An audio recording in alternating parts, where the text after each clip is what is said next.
Hello guys, இந்த வீடியோவில் புஷ்பா 2 இந்த படத்தை மொத்தமாக 12,000 தியேட்டர்ஸில் ரிலீஸ் பண்ணியிருக்காங்க. அது மட்டும் இல்லாமல் இதோட பாக்ஸ் ஆஃபீஸ் கலெக்ஷன் அப்படின்னா வெறும் 2 நாளில் 425 கோடி. அதாவது ஒரு படம் வெறும் 2 நாளில் 425 கோடி ரீச் பண்ணியிருக்கு அப்படின்னா இது உண்மையிலே ஒரு பெரிய விஷயந்தான். அது மட்டும் இல்லாமல் இந்த படம் இப்போவே இந்த அளவுக்கு ரீச் ஆகிருக்கு அப்படின்னா கண்டிப்பாக 1000 கோடிக்கு மேலே இந்த படம் ரீச் ஆகும்.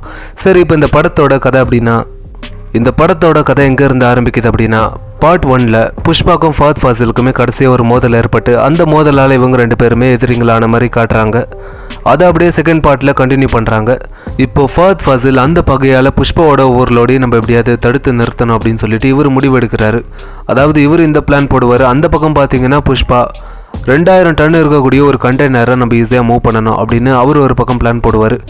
ஆனால் அந்த கண்டெய்னரை ஈஸியாக மூவ் பண்ணணும், எந்த ஒரு தடையும் இல்லாமல் அதை மூவ் பண்ணணும் அப்படின்னா அதுக்கு ஃபஹத் ஃபாசிலும் புஷ்பாவும் காம்ப்ரமைஸ் ஆனால் மட்டும்தான் அது முடியும். அதனால் இவங்க 2 பேருக்குமே காமனாக இருக்கக்கூடிய ஒரு ஆள் இவங்க 2 பேரையுமே காம்ப்ரமைஸ் பண்ணுவாங்க. ஆனால் இவங்க 2 பேருமே இதுக்கப்புறம் காம்ப்ரமைஸ் ஆனாங்களா இல்லையா அப்படிங்கிறது மட்டும் இல்லாமல் புஷ்பா அவர் ஃபஹத் ஃபாசிலுக்கு எதிராக இந்த கண்டெய்னரை மூவ் பண்ணாரா இல்லையா அப்படிங்கிறது மட்டும் இல்லாமல் அந்த கண்டெய்னரை தடுத்து நிறுத்துறதுக்கு இவர் ஃபஹத் ஃபாசில் எந்த மாதிரியான முயற்சிகள் எல்லாத்தையுமே எடுத்தார் அப்படிங்கிறது தான் இந்த படத்தோட கதை.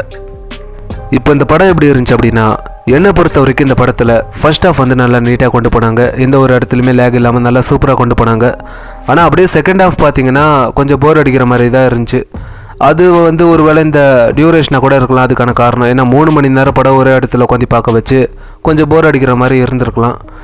ஆனால் அந்த மாதிரியான இடத்துல கூட இவங்க ஏதாவது ஒரு சீனை வச்சு நல்லா இன்ட்ரெஸ்டிங்காக கொண்டு போனாங்க. அது இந்த படத்தில் ஒரு ப்ளஸ் அப்படின்னே சொல்லலாம்.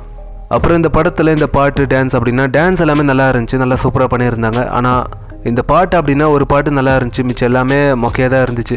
இந்த படத்துலேயே ஒரு மிகப்பெரிய ப்ளஸ் அப்படின்னா இந்த ஆக்ஷன் சீக்வன்ஸ் அப்படின்னு சொல்லுவேன். ஏன்னா இந்த ஃபர்ஸ்ட் பார்ட்டில் இருக்கக்கூடிய இந்த ஆக்ஷன் சீக்வன்ஸை விடவும் இது ரொம்ப நல்லா இருந்துச்சு. அதாவது இந்த படத்துக்கு இந்த ஆக்ஷன் சீக்வன்ஸ் அப்படிங்கிறது ரொம்பவே முக்கியமான ஒரு விஷயம். அதை ரொம்ப நல்லாவே பண்ணியிருக்காங்க.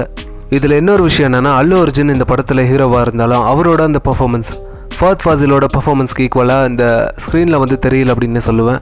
அது மட்டும் இல்லாமல் ஃபஹத் ஃபாசில் ஒரு வில்லனாக இருந்தாலும் அவரோட கேரக்டர் அவர் ரொம்ப நல்லாவே பண்ணியிருக்காரு. அதாவது இவரோட பர்ஃபார்மன்ஸ் மூலயமா இவர் அந்த ஸ்க்ரீனில் இவரோட பர்ஃபார்மன்ஸ் கொஞ்சம் தனியாக தெரியுது.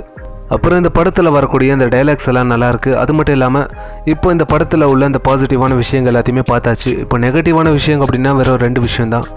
அதில் நம்ம முதலாவதாக பார்க்க போகிறது அப்படின்னா இந்த பில்டப் தான்.